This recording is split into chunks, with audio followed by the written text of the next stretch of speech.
사회문화 10강 한번 같이 볼게요. 이것도 법과 관련된 지문이니까 기본적으로 좀 어려울 수 있어요. 그러니까 개념 같은 것들 정리 잘 해주시고 문장 간의 관계 같은 거 잘 파악해두는 게 좋을 것 같습니다. 자, 한번 들어가 볼게요. 자, 법익이란 법적으로 보호되는 이익이래요. 여기에는 생명, 신체, 재산, 명예 같은 것들이 전부 포함이 된다라는 거예요. 그러니까 법익의 예시로 이런 게 있다라고 생각하시면 되겠네요. 그렇죠? 그래서 우린 법적으로 요 네 가지 같은 것들을 보호할 수 있다라는 거고요. 그렇죠? 자, 국가는 국민의 법익을 보호할 의무를 진다. 다시 말해 국가는 국민의 생명, 신체, 재산, 명예 등을 보호할 의무를 진다라는 거죠. 따라서 법익 침해 행위를 억제하기 위해 이러한 행위를 범죄로 규정하고 형벌을 부과한대요. 그러니까 이 행위를 이러한 이 네 가지 같은 것들을 침해하는 행위를 억제해야 하므로 그 침해 행위를 범죄로 규정하고 형벌을 부과한다라는 거죠. 이러한 행위라는 거는 법익 침해 행위를 얘기하는 겁니다. 그렇죠? 자, 형벌 부과는 계속 볼게요. 국가 공권력에 의한 범죄자의 법익 제한이라는 결과를 초래한대요. 그러니까 우리가 형벌을 부과하게 되면은 국가가 공권력을 사용해서 범죄자의 생명, 신체, 재산, 명예 등을 제한하게 된다는 결과를 초래한다라는 거네요. 자, 헌법에 의하면 국가는 정당한 목적을 실현하기 위해 필요한 경우 공권력을 행사하여 개인의 법익을 제한할 수 있대요. 그러니까 우리는 헌법을 근거로 해서 이러한 결과를 초래할 수 있다라는 거네요. 다만 이를 위해 헌법에 규정된 요건을 준수해야 한대요. 그러니까 누군가의 법익을 제한하려면 정당한 목적을 실현하기 위해 법익을 제한하려면은 헌법에 규정된 요건을 준수해야 한다는 겁니다. 그게 어떤 내용이냐? 우선 법익 제한의 사유와 그 구체적인 내용이 국회에서 제정된 법률로 미리 규정되어 있어야 한다. 그러니까 국회에서 법률로 미리 규정을 해놔야 한다는 거네요. 제한의 사유를.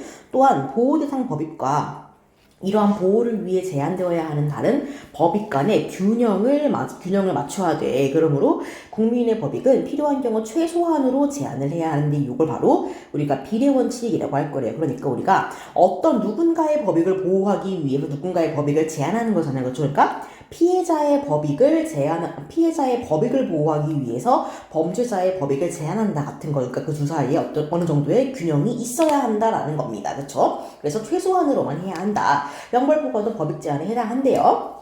그렇죠. 왜냐면 형벌을 받으면은 요 네 가지가 아무래도 침해가 될 수밖에 없으니까. 그래서 법률상의 근거가 있어야 됩니다. 다시 말해서 뭐예요? 국회에서 제정된 법률로 미리 규정되어 있어야 하고요. 또 범죄에 해당하는 행위와 이에 대한 형벌을 규정한 법률의 내용은 비례원칙, 다시 말해 앞에 나왔던 것에 부합해야 한대요. 그러니까 규정된 요건을 준수해야 한다라는 게 앞에 요 두 가지.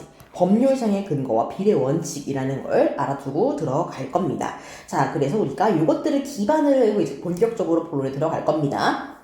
자, 국가가 국민에게 형벌을 부과하려면 범죄 행위의 내용인 구성 요건과 각각 구성 요건에 따른 형벌의 구체적인 내용이 반드시 법률로 규정되어야 한대요. 지금 여기 얘기하는 부분이죠. 그쵸? 그래서 우리가 국회에서 제정된 법률로 규정되어야 하고, 그게 다른 말로 하면 뭐예요? 법률상의 근거가 있어야 한다. 다른 말로 하면은 법률로 규정되어야 한다. 이거를 전문적으로 용어를 사용하자면은 죄형 법정주의여야 한다라는 거죠.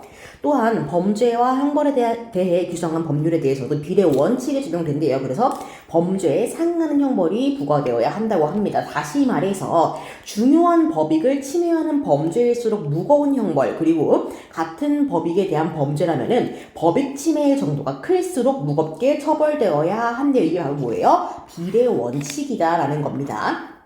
또한 어떤 행위가 비도덕적이라는 이유만으로는 처벌이 불가하고요.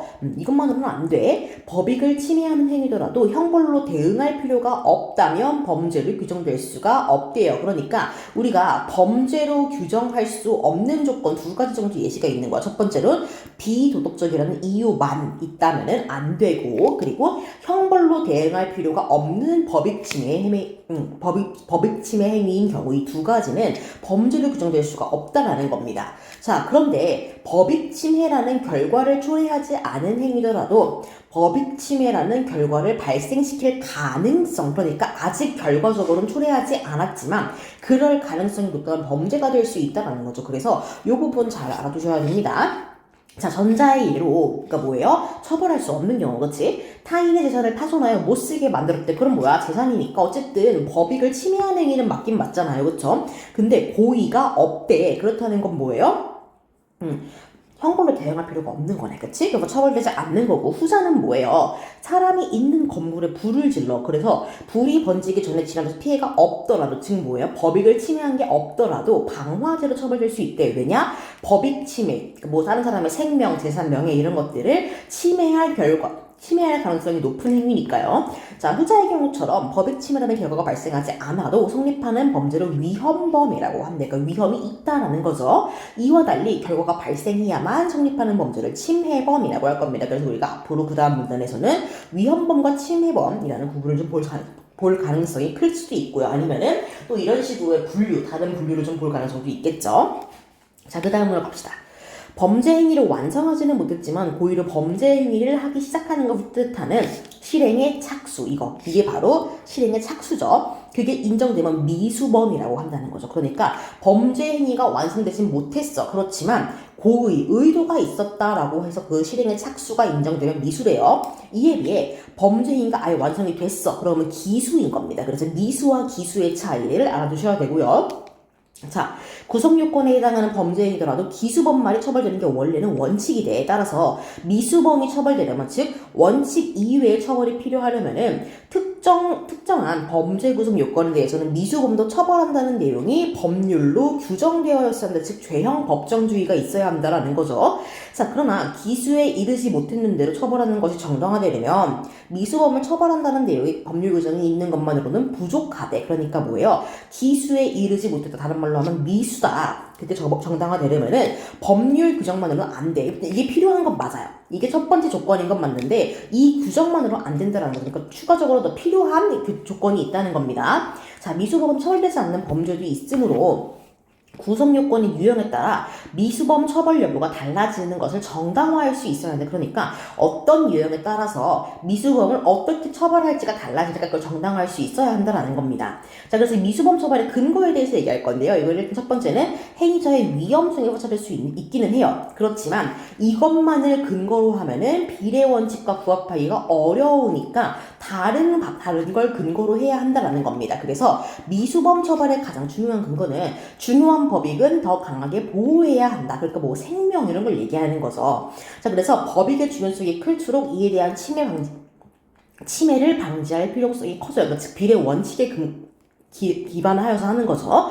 그래서 실행의 착수 단계부터 형벌을 부과한대. 그러니까 실제로 그게 범죄 행위로 이어지지 않고 착수 단계만 인정돼도 형벌을 부과하겠다라는 겁니다. 그래서 방지를 하겠다는 거야. 범죄 발생을 억제한다라는 겁니다. 방지 필요성 때문에. 이렇게 본다면 다수의 사람의 생명을 해칠 수 있는 중대한 범죄에 대해서는 침해범뿐만 아니라 위헌범도 다 미수범을 처벌 대상으로 삼을 수 있다는 거죠. 다른 말로 하면 뭐 방화라든가 테러 이런 걸 얘기하는 거죠. 그래서 방화죄는 위헌범에 속하는 범죄, 그러니까 침해가 아니더라도 처벌을 받을 수 있다는 겁니다. 그리고 사람의 생명을 침해할 가능성이 큰 경우에는 미수범도 처벌이 가능하다라는 거죠. 자, 그래서 일반적인 물건에 대한 방화는 미수범까지는 아니야. 그렇지만 달리 사람이 머무는 건물에 대한 방화는 미수범도 처벌이 된다는 겁니다. 왜냐면 위험하니까. 그쵸? 그래서 사람의 생명을 해칠 수 있는 중대한 범죄라고 이게 인정이 되는 겁니다. 건물에 대한 방화.